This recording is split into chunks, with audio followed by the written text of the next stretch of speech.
পারবো না, নিজেদেরকে আগুন। মানুষ এই ঘরটার চারপাশে ঘুরে, মানুষ ঘরের চারপাশে ঘুরে, আর আশ্চর্য হয়, মানুষ আশ্চর্য হয়ে বলে, আচ্ছা এত সুন্দর একটা ঘরের কোনায় ইটটা কেন লাগানো হলো না? বুঝছেন তোমার কথাটা? এক ব্যক্তি একটি ঘর বানিয়েছে, ঘরটা সাজিয়েছে, ঘরের কোনায় একটা ইটের জায়গা ফাঁকা, মানুষ এই ঘরটা দেখতে গেছে, চারপাশে ঘুরে, আর মানুষ বলে এত সুন্দর একটা ঘর, সর্বশেষ বলে এত সুন্দর একটা ঘরের কোনায় ইটটা কেন লাগাইলো না? ইটটা কেন লাগানো হলো না?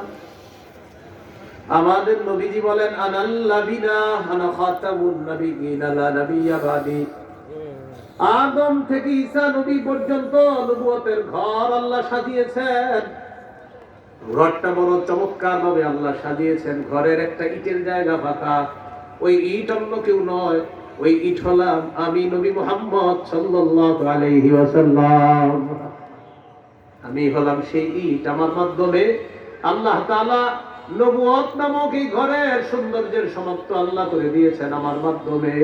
আমি শেষ নবী, আমার পরে আর কোন নবী হবে না। আমার পরে আর কোন নবী, সবাই বলেন কি আমার পরে আর কোন নবী হবে না? বলবেন সবাই, বলেন কি হবে না? আমার পরে আর কোন নবী আসবে না। বলবেন না, বলবেন হবে না। কি বলবেন? আসবে না বললে একদল আছে যারা এই যুগে এসেও নবী নবী দাবি করে, তো তারা আপনারা বলবে তোমাদের নবীর পরে কি আর নবী আসবে না? তো আপনি বলবেন হবে না। হ্যাঁ বলবে আসবে না, আপনি বলবেন হবে না। আর ধোকাবাজ আপনার একটা ধোকা দেওয়ার জন্য বারবার এটা বলবে কি ঈসা নবী আসবে, আপনারা বলবে।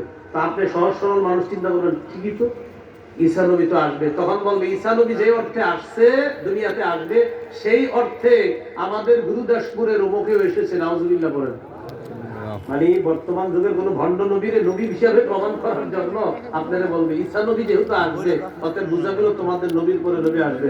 আপনি বলবেন যাবেন আমাদের নবীর পরে আর নবী হবে না, তখন বলবে ঈসা নবী, তখন আপনি বলবেন, বলেন ঈসা নবী, বলেন আমাদের নবীর আগে নবী হয়ে গেছেন, তিনি নতুন করে নবী হবেন না, তিনি আসবেন।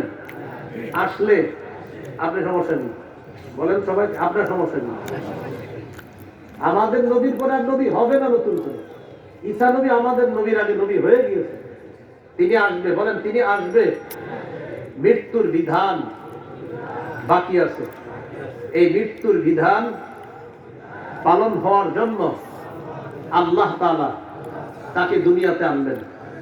যেহেতু তিনি এখনো ইন্তেকাল করেননি, আর দুনিয়াবী বিধান হলো সকল নফসের মৃত্যু হবে, ঈসা নবীর মৃত্যুর জন্য তিনি আবার দুনিয়াতে আসবেন।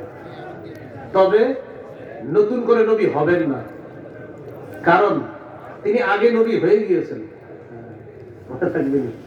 আমাদের নবীর পরে আর নবী হবে না, ফলে আমাদের নবীর পরে আর নবী যদি আপনাদের বলে যে ভাই নবী আসবে না, আপনি বলবেন হবে না। বলবে আসবে না, বলবেন হবে না। বলবে ঈসা নবী তো আসবে, আপনি বলবেন আসলে আপনি সমস্যা নেই।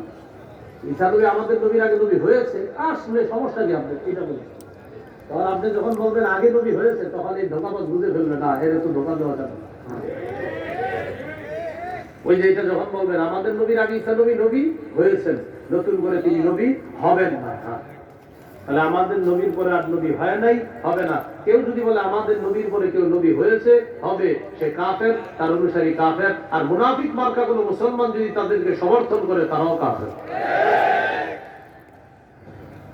তাহলে আমাদের নবীর পরে আর নবী হবে না। তো যেহেতু হবে না, তো এই কাজ কে করবে? সহিহ বুখারীর বর্ণনা 3467 নম্বর হাদিস। قال رسول الله صلى الله عليه وسلم بلغوا عني ولو آية। তোমরা আমার পক্ষ থেকে একটা আয়াত যদি জেনে থাকো, এই আয়াত অন্যের কাছে তাবলীগ করো, প্রচার করো, পৌঁছে দাও। তাহলে বলেন এখন তাবলীগের কাজ কার? বলেন আমাদের তাবলীগের কাজ কার? পৌঁছানোর কাজ কার? দাওয়াত দেওয়ার কাজ কার? যেহেতু আমার নবীর পরে আর কোন